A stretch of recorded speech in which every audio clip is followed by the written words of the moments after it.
Si tu es en train de créer un business, si tu es en train de lancer ton business ou si tu es en train de le développer, il y a quelque chose de récurrent et il y a un problème qu'on rencontre tous, c'est d'avoir du trafic. Alors il y a plein de stratégies pour avoir du trafic sur sa chaîne YouTube, son blog, ses podcasts, ses réseaux, etc. Et un des conseils qu'on donne tout le temps, qui est gratuit, c'est d'aller sur des groupes Facebook pour faire parler un peu de soi et pour ramener des personnes vers son contenu. Et dans cette vidéo, je vais donner mon avis après plus d'un an à être allé sur les groupes Facebook pour mon deuxième business en ligne. Est-ce que ça marche ou est-ce que c'est un véritable poison qui va plomber ton contenu? Alors bien sûr, déjà de base, si tu postes sur des groupes Facebook, il ne faut pas que tu viennes sur un groupe, que tu postes par exemple un lien vers ta chaîne parce que ça, bien évidemment, ça ne marche pas. Personne ne va y aller et tu vas te faire dégager en 2 secondes. Mais si tu fais les choses bien, si tu prends bien le temps de comprendre le groupe Facebook, si tu prends bien le temps de répondre aux questions, d'apporter de la valeur, de mettre ta pierre à l'édifice dans ce groupe Facebook, de poster des vidéos pertinentes par rapport aux questions des personnes qui sont sur ce groupe, si tu fais tout ça, la question c'est est-ce que ça marche quand même ou pas? Et avant de te parler de mon expérience, de ce que j'ai fait pendant 1 an et des retombées, on va voir le cas suivant. Imagine que tu postes une vidéo sur YouTube. Une bonne vidéo, bonne vignette, bon titre, bon sujet. YouTube au début, il va la recommander à tes abonnés. Il va la recommander aux personnes qui sont le plus susceptibles de regarder ta vidéo et donc où tes indicateurs seront au maximum. Les personnes seront les plus intéressées, les personnes vont la regarder la plus longtemps et donc forcément tu auras ton watch time, ton CTR qui va être au maximum. Donc ta vidéo au début YouTube, si c'est une bonne vidéo, elle va cartonner. Et ensuite petit à petit, quand YouTube aura épuisé, on va dire, tes abonnés ultra qualifiés ou les personnes que YouTube sait qui vont rechercher ta vidéo, il va descendre d'un cran, il va le falloir à d'autres personnes peut-être moins intéressées. Et petit à petit, tes indicateurs peuvent diminuer, ou tout du moins YouTube va proposer à des personnes un peu moins qualifiées, il va élargir et donc forcément tes taux vont petit à petit baisser. Imagine maintenant quand cette vidéo, tu la postes sur un groupe Facebook dès qu'elle est sortie sur ta chaîne YouTube. Groupe Facebook où tu seras bien dessus, où les personnes iront. Sachant que cette vidéo, elle est à son maximum quand YouTube la propose à tes abonnés. Sur ton groupe Facebook, est-ce que tu pourras avoir autant de personnes ultra qualifiées comme sur ta chaîne YouTube? Et c'est là le véritable problème. C'est que si tu balances tes vidéos comme ça, tu auras forcément beaucoup de personnes qui vont soit être intéressées, soit être pas vraiment intéressées, mais ils vont quand même la regarder. Et au final, ce qu'il faut bien comprendre, c'est que tu ne peux que avoir des personnes moins qualifiées que ce que te propose YouTube. Et donc quand ta vidéo, elle est au max des indicateurs, qu'est-ce que tu vas faire? Tu vas ramener des personnes de Facebook vers ta vidéo qui vont être forcément moins intéressées et qui vont forcément plomber au début ta vidéo. Ils vont court-circuiter ces indicateurs. Tu auras forcément un watch time moins long, un taux de visionnage moins long, beaucoup de personnes qui vont aller dessus, qui vont la regarder quelques secondes, qui vont partir. Et tout ça, ça va donner des mauvais indicateurs à YouTube. Des indicateurs qui seront forcément moins bons que ce que YouTube propose à ses propres abonnés. Ce qui est parfaitement normal parce que YouTube, un algorithme, il sait pertinemment qui est intéressé, qui n'est pas, il le propose forcément aux meilleures personnes.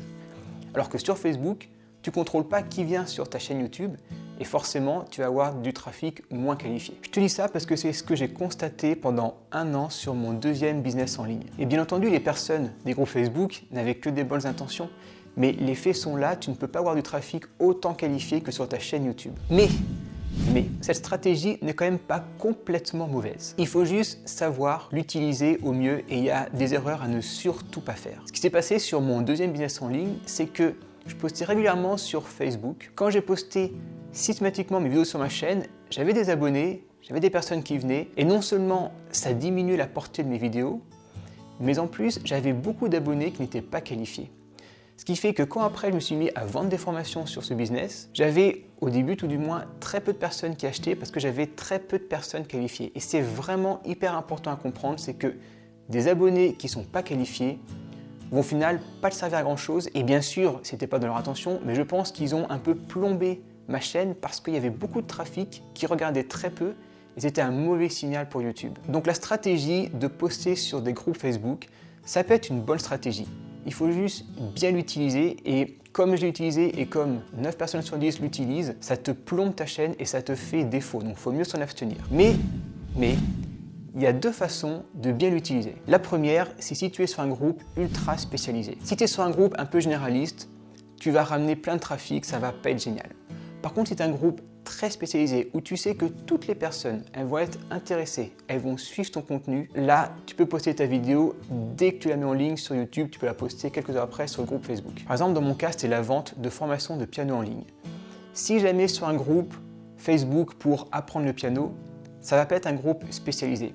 Si par exemple je fais une vidéo sur l'improvisation et que je la mets sur un groupe Facebook dédié à l'improvisation dans le style par exemple blues, boogie, ragtime, là ça va être un groupe spécialisé et là forcément toutes les personnes elles vont être intéressées, elles vont se déporter sur ma chaîne YouTube. Et comme ça tu vas avoir du vrai trafic qualifié et tu pourras poster sur le groupe Facebook. La deuxième chose, et c'est hyper important et pourtant personne ne le fait, si tu postes sur un groupe qui n'est pas un groupe spécialisé mais qu'un groupe plutôt généraliste, il y a deux choses où il faut que tu sois hyper vigilant. La première, c'est de ne jamais poster dès que ta vidéo sort sur YouTube. YouTube, quand tu mets une vidéo, pendant à peu près, il me semble, c'est 48 heures, il va la recommander en masse et après, ça va se tasser un petit peu. Donc quand il va la recommander en masse, aux personnes les plus qualifiées, laisse faire YouTube, n'amène rien sur ta chaîne. Et une fois que YouTube va élargir un peu son cercle et donc les indicateurs vont un peu diminuer, là, tu pourras ramener des personnes de ton groupe Facebook sur ta chaîne YouTube. Parce que la première vague d'abonnés ultra qualifiés, elle sera passée, elle sera derrière toi. Donc tu vas faire moins de mal à ta vidéo si jamais c'est pas du trafic qualifié. Donc poste 2 jours, 3 jours après sur un groupe Facebook. Et la deuxième chose, fais une description et mets bien dans la description de ta vidéo à qui elle est destinée pour que tu filtres au maximum. Si je reprends mon cas où j'apprends l'impro au piano sur du blues, je ne vais pas mettre dans la description comment jouer du piano parce que tous ceux qui vont vouloir jouer du piano, ils vont pas être intéressés par l'impro. Tous ceux qui n'aiment pas le blues vont pas être intéressés par la vidéo. Tous ceux qui sont par exemple débutants ne vont pas être intéressés par une vidéo intermédiaire ou confirmée. Donc tu vas avoir peut-être 100 personnes qui vont venir et dedans tu en auras 20% qui vont être des débutants qui vont partir, 20% qui vont pas aimer le blues qui vont partir. Et donc ils vont partir et YouTube va voir que tu as une grosse masse qui vient sur ta vidéo et au final très peu la regardent en entier. Et donc mauvais indicateur.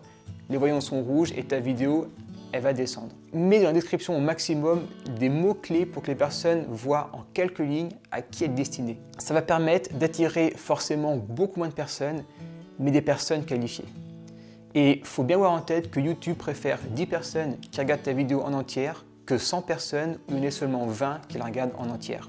Dans un cas, tu auras 100% des personnes qui l'auront vu en entière. Dans l'autre cas, tu n'auras que 20%, même si tu as plus de vues. Et comme on parle de YouTube et que tu as peut-être une chaîne YouTube, je te mets ici une vidéo pour te parler des quelques indicateurs principaux sur YouTube. On se focalise sur quelques-uns parce qu'il y en a des centaines, où tu dois tout miser dessus pour faire de bonnes vidéos qui soient bien référencées et qui soient bien visionnées sur le long terme. Si cette vidéo t'a plu et si ce sujet t'a plu, tu peux mettre un pouce, ça me permet de voir qu'est-ce que tu aimes comme vidéo. Si tu as une question, bien sûr, les commentaires sont à toi et je t'y réponds avec plaisir. Tu peux aussi t'abonner à ma chaîne pour être sûr de ne louper aucune vidéo sur l'entrepreneuriat et sur lancer et développer un business. Et moi, je te dis à très vite, longue vie à toi et à ton business et à la prochaine.